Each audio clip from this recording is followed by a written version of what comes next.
bagong convert Samus 888M.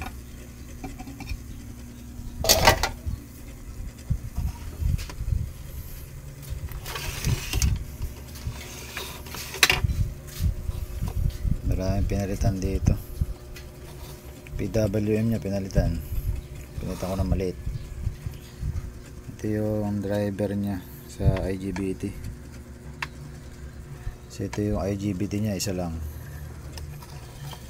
Inductor nya pinalitan ko ng rewind, nilakayan ko ng bagya.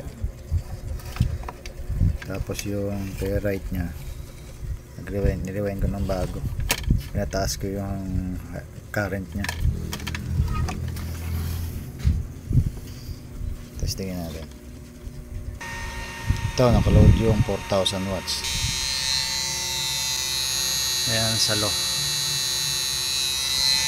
Ang ampere nya 12 ampere sa mahinang volume. Sa malakas na volume,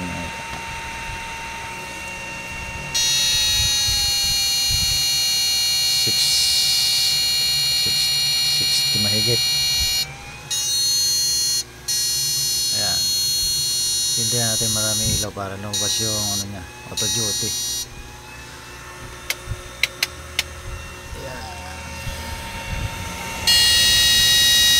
Ayan, 40 na lang mahigit.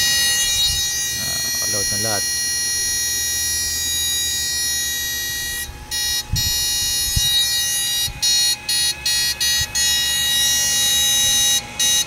Spark test tayo. Spark test.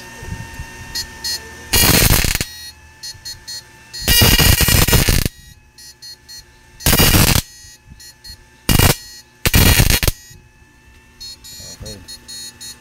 Sa salt water naman tayo.